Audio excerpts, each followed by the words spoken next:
Olá, meu nome é Adriele e vamos dar continuidade com as nossas aulas do trato gastrointestinal, falando sobre motilidade intestinal. Alguns tópicos que serão abordados hoje: o conceito, as funções, como ocorre e também os tipos de movimentos. A motilidade intestinal é o movimento do material do trato gastrointestinal como resultado da contração muscular. Na parede intestinal, então, nós temos a presença de dois músculos, o músculo longitudinal e o músculo circular.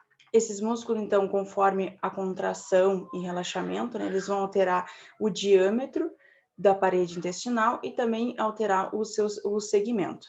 Então, o músculo liso, ele é um músculo que ele não é controlado conscientemente, ou seja, ele precisa de estímulos do sistema nervoso ou de hormônios para que ocorra essa contração.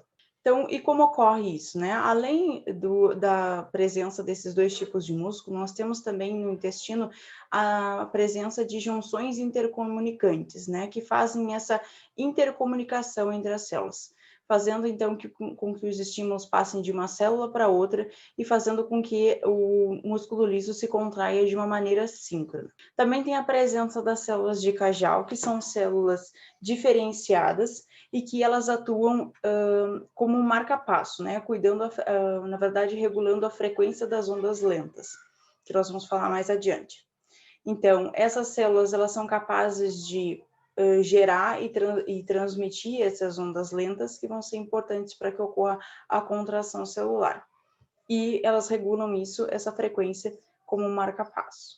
Então, as ondas lentas, elas nada mais são do que oscilações na despolarização e repolarização, e conforme, né, essas ondas lentas, essas oscilações, elas vão manter, então, um tônus muscular.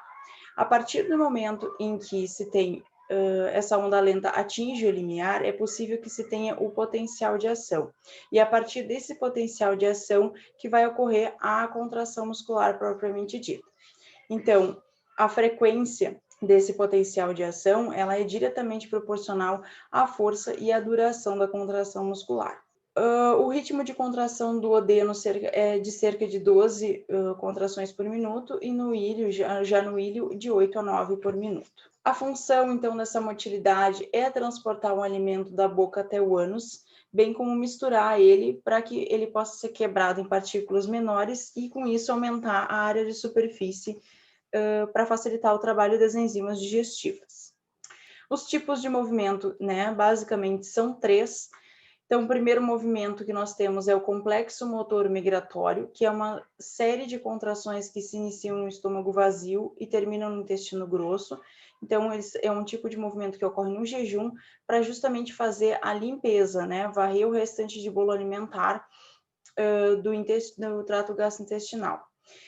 E esse movimento ele é regulado pela ação do hormônio motilina. Temos também as contrações peristálticas, né, que são responsáveis por impulsionar o bolo alimentar para frente.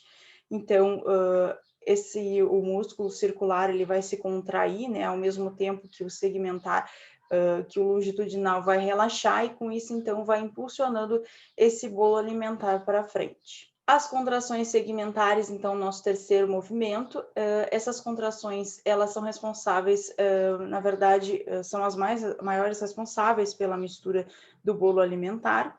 Então, ocorrem várias, né, contrações, assim, alternadas que vão fazendo com que esse bolo alimentar vá sendo misturado. Isso também mantém o bolo alimentar preso por mais tempo no intestino e faz com que esse alimento possa ser absorvido e digerido, né, como se deve.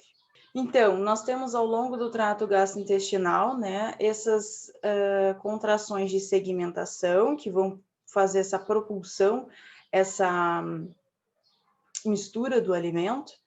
Aí, então, vão ocorrendo as contrações peristálticas que vão impulsionando esse alimento. É possível também que se tenha a retropropulsão, ou seja, mais mistura, caso esse alimento não esteja bem misturado. E ao longo do trato, então, essa peristalse vai se tornando maior, né, para impulsionar esse bolo até o fim do trato gastrointestinal. Bom, pessoal, era isso por hoje. Eu agradeço a atenção de todos e até a próxima aula.